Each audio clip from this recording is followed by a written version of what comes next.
Assalamualaikum warahmatullahi wabarakatuh. Salam sejahtera bagi kita semua.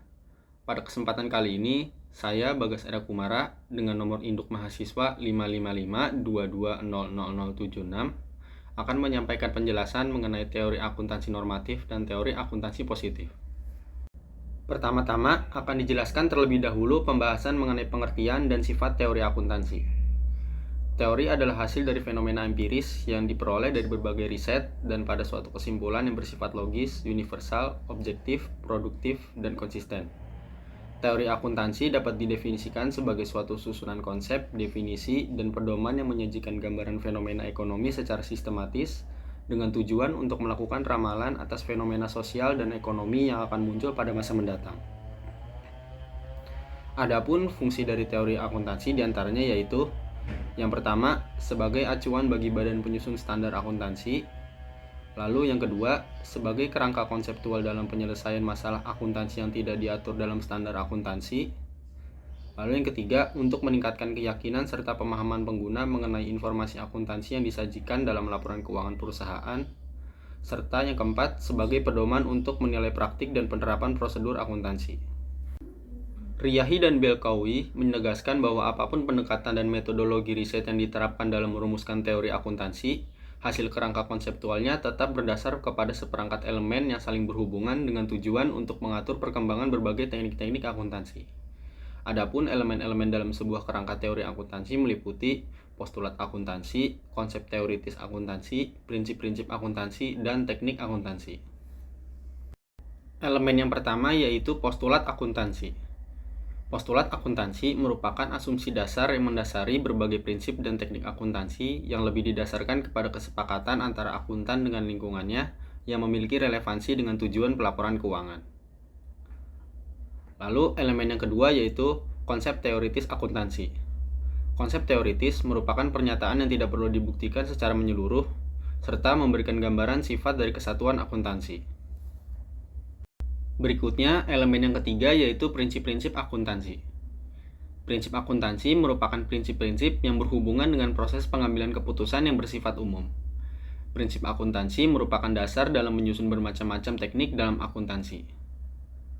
Dan elemen yang keempat yaitu teknik akuntansi. Teknik akuntansi merupakan turunan dari prinsip-prinsip akuntansi yang berlaku umum sebagai dasar yang spesifik untuk mengatur suatu transaksi yang terjadi dalam entitas bisnis. Teori akuntansi dikembangkan ke dalam dua bentuk pengklasifikasian, yaitu teori akuntansi normatif dan teori akuntansi positif. Pada permulaan perkembangannya, teori akuntansi menciptakan teori normatif di mana diartikan menjadi teori yang mewajibkan. Pada permulaan kemajuannya, penyusunan teori akuntansi normatif belum mengenakan pendekatan pengusutan resmi.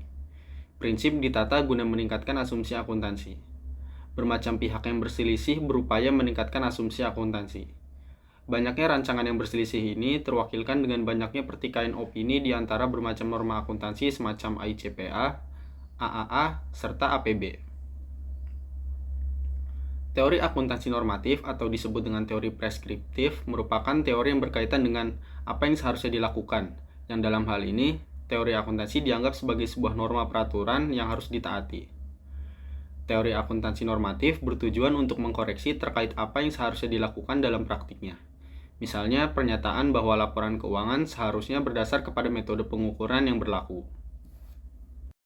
Teori normatif hanya menyebutkan hipotesis tentang bagaimana akuntansi seharusnya dipraktekkan tanpa menguji hipotesis tersebut.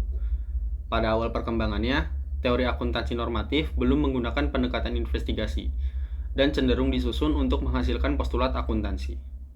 Pendukung teori ini biasanya menggambarkan sistem akuntansi yang dihasilkan sebagai sesuatu yang ideal. Berikutnya yaitu penjelasan terkait teori akuntansi positif.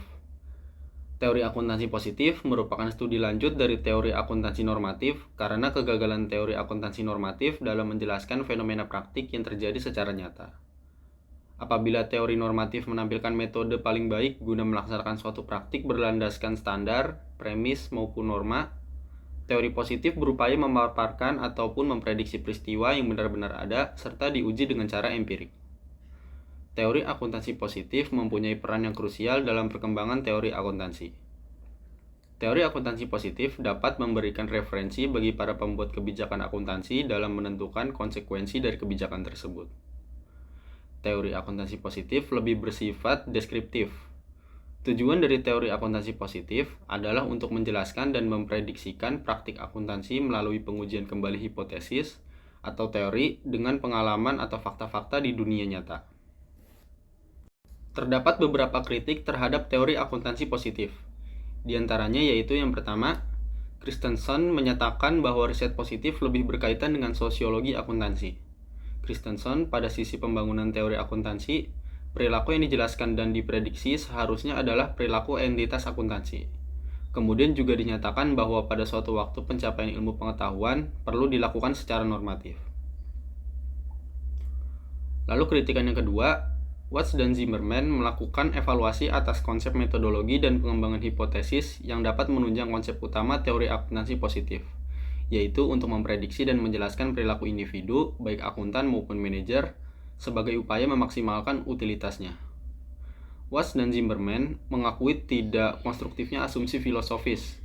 Teori akuntansi positif tidak bebas nilai sebagaimana yang dinyatakannya. Lalu kritikan yang ketiga yaitu teori akuntansi positif tidak menyediakan preskripsi dan oleh karenanya tidak dimaksudkan untuk meningkatkan praktik akuntansi. Peningkatan praktik akuntansi tidaklah cukup bila hanya dengan menjelaskan dan memprediksi praktik akuntansi. Terdapat 3 alasan mendasar terjadinya pergeseran pendekatan teori akuntansi normatif ke positif, yaitu yang pertama, ketidakmampuan pendekatan normatif dalam menguji teori secara empiris. Karena didasarkan pada premis atau asumsi yang salah sehingga tidak dapat diuji keabsahannya secara empiris. Alasan yang kedua yaitu pendekatan normatif lebih banyak berfokus pada kemakmuran investor secara individual daripada kemakmuran masyarakat luas. Lalu alasan yang ketiga yaitu pendekatan normatif tidak mendorong atau memungkinkan terjadinya alokasi sumber daya ekonomi secara optimal di pasar modal. Hal ini mengingat bahwa dalam sistem perekonomian yang mendasarkan pada mekanisme pasar, informasi akuntansi dapat menjadi alat pengendali bagi masyarakat dalam mengalokasi sumber daya ekonomi secara efisien. Pembahasan berikutnya adalah mengenai perbandingan antara teori akuntansi positif dengan teori akuntansi normatif.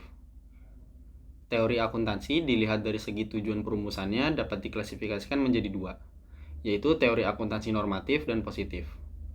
Secara ringkas, teori akuntansi positif berisi pernyataan tentang suatu kejadian atas dasar pengamatan empiris. Sedangkan teori akuntansi normatif berisi tentang pernyataan atau penalaran yang dilandasi oleh pertimbangan nilai.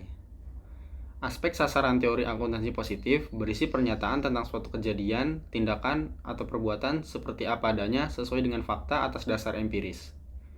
Di sisi lain, teori akuntansi normatif berisi pernyataan dan penalaran untuk menilai apakah sesuatu itu baik atau buruk, relevan atau tidak relevan dalam korelasinya terhadap kebijakan sosial atau ekonomi tertentu. Penjelasan positif diarahkan untuk memberi jawaban apakah sesuatu pernyataan itu benar atau salah atas dasar ilmiah. Penjelasan normatif diarahkan untuk mendukung atau menghasilkan kebijakan politik sehingga mengarah kepada pembuatan kebijakan. Teori akuntansi positif pada prinsipnya beranggapan bahwa tujuan dari teori akuntansi adalah untuk menjelaskan dan memprediksi praktik-praktik akuntansi. Sedangkan teori normatif dianggap merupakan pendapat pribadi yang subjektif, sehingga tidak dapat diterima begitu saja dan harus dapat diuji secara empiris agar memiliki dasar teori yang kuat. Teori akuntansi positif berkembang seiring kebutuhan untuk menjelaskan dan memprediksi realitas praktik akuntansi yang ada dalam masyarakat, sedangkan akuntansi normatif lebih menjelaskan praktik akuntansi yang seharusnya berlaku. Berikutnya adalah pembahasan tentang kondisi ideal dan faktual akuntansi. Dalam kondisi ideal, ekonomi ditandai oleh pasar yang sempurna dan lengkap, atau oleh ketiadaan asimetri informasi bagi operasi pasar yang efisien dan adil. Kondisi ini disebut first best.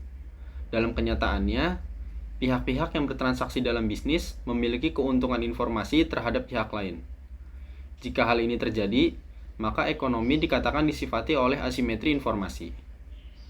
Asimetri informasi yang timbul dapat menyulitkan investor dalam menilai secara objektif kualitas perusahaan.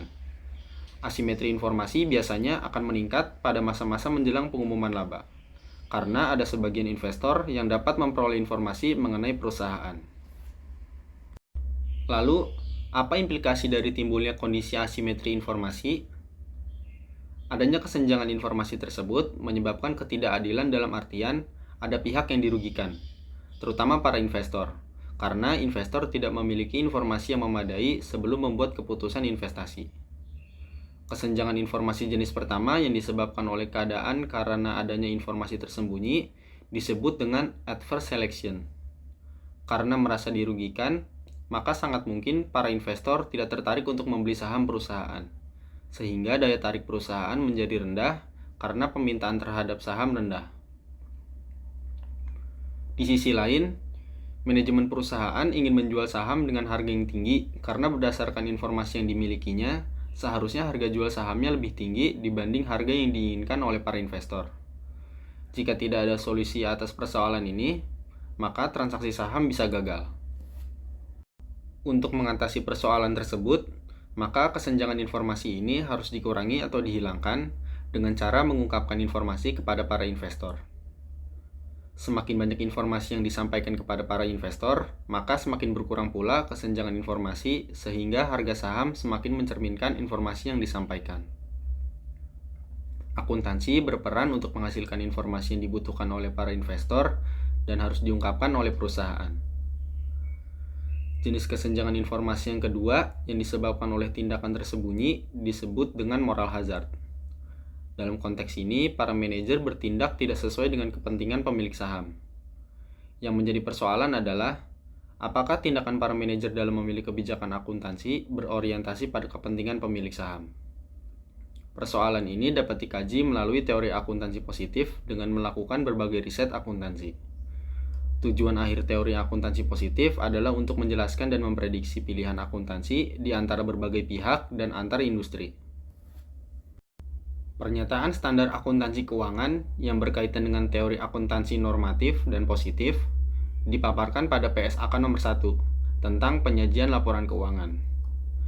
PSAK nomor 1 menetapkan karakteristik umum untuk penyajian laporan keuangan.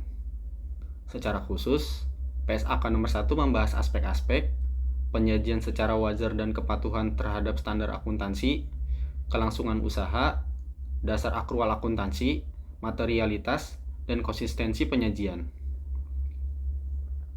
Menurut PSAK nomor 1, laporan keuangan yang lengkap terdiri dari laporan posisi keuangan, laporan laba rugi komprehensif, laporan perubahan ekuitas, laporan arus kas, catatan atas laporan keuangan, dan laporan posisi keuangan pada awal periode.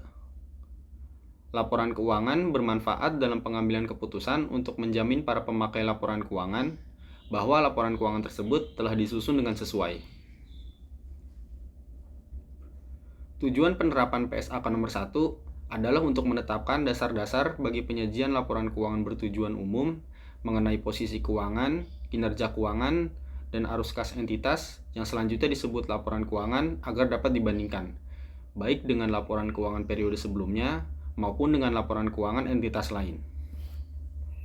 Pokok mengenai definisi, pengakuan, dan pengukuran elemen-elemen yang membentuk laporan keuangan disajikan dalam PSAK nomor 13 tentang properti investasi, PSAK nomor 14 tentang persediaan, PSAK nomor 16 tentang aset tetap, PSAK nomor 19 tentang aset tak berwujud, PSAK nomor 23 tentang pendapatan, PSAK nomor 25 tentang kebijakan akuntansi, perubahan estimasi akuntansi dan kesalahan, PSAK nomor 55 tentang instrumen keuangan, pengakuan dan pengukuran, PSAK nomor 56 tentang laba bersaham, PSAK nomor 57 tentang provisi, liabilitas kontingensi dan aset kontingensi, PSAK nomor 68 tentang pengukuran nilai wajar, PSAK nomor 70 tentang akuntansi aset dan liabilitas pengampunan pajak, serta PSAK nomor 72 tentang pendapatan dari kontrak dengan pelanggan. Berikutnya adalah uraian kasus artikel jurnal yang berkaitan dengan teori akuntansi normatif dan positif. Berdasarkan hasil penelitian oleh Eko Suyono dalam penelitian yang berjudul Kemampuan Prediktif Teori Akuntansi Positif terhadap Praktik dan Riset Akuntansi, disampaikan bahwa dari telaah beberapa penelitian terdahulu yang menggunakan pendekatan teori akuntansi positif, bisa ditarik sebuah analisis akan pentingnya pendekatan teori akuntansi positif untuk menjelaskan praktik-praktik akuntansi yang berlaku dan juga riset-riset di bidang akuntansi, baik saat ini maupun di masa yang akan datang. Sebagai misal, penelitian dengan pendekatan teori akuntansi positif pada akhirnya turut berkontribusi pada pentingnya nilai wajar dalam masalah pengukuran akuntansi. Selain itu, hasil yang diperoleh di teori akuntansi positif terdapat sebuah situasi di mana para manajer cenderung melakukan manajemen laba. Sebagai contoh, laba dikelola oleh para manajer ketika penghargaan bagi para manajer didasarkan pada laba yang dilaporkan. Perusahaan melanggar perjanjian utang ketika manfaat saat ini kurang dari jumlah tertentu, atau ketika perusahaan telah merilis data saham, atau ketika terjadi perubahan dalam manajemen. Dari penelaahan berbagai literatur teori akuntansi positif yang bersumber dari berbagai penelitian, walaupun banyak kritik yang diajukan terhadap teori akuntansi positif, tetapi penelitian-penelitian dengan pendekatan teori akuntansi positif terus berjalan dan dilakukan oleh banyak peneliti. Hal ini mengindikasikan bahwa teori akuntansi positif mempunyai nilai prediktif yang baik terhadap praktik akuntansi maupun riset-riset di bidang akuntansi. Hal ini juga bisa dilihat dengan begitu banyaknya penelitian-penelitian akuntansi yang menggunakan pendekatan teori akuntansi positif seperti dalam topik manajemen laba dan relevansi informasi akuntansi. Sekian penjelasan mengenai teori akuntansi normatif dan teori akuntansi positif yang dapat disampaikan. Wassalamualaikum warahmatullahi wabarakatuh.